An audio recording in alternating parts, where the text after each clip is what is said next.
মানুষ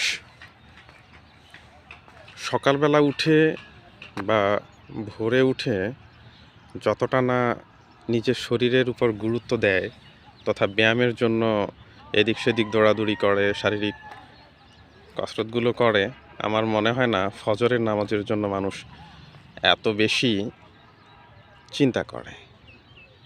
মানুষ সুস্থ থাকার জন্য আপ্রাণ চেষ্টা করে, কিন্তু তার পরকাল নিয়ে খুব একটা ভাবার প্রয়োজনীয়তা মনে হয় না চিন্তা করে দেখে। আমি ছোটবেলা থেকেই সকালে হাঁটার অভ্যাস, এই চিন্তা থেকে এই বিষয়টা বললাম যে মানুষ শারীরিক ফিটনেস এটাকে ধরে রাখার জন্য যেভাবে করে ব্যায়াম তথা ফিজিক্যাল এক্সারসাইজের জন্য ব্যস্ত হয়ে পড়ে, এটা যদি এরকম গুরুত্ব নামাজের জন্য থাকতো তাহলে মসজিদগুলোতে নামাজের সংখ্যা অনেক বেশি বেড়ে যেত।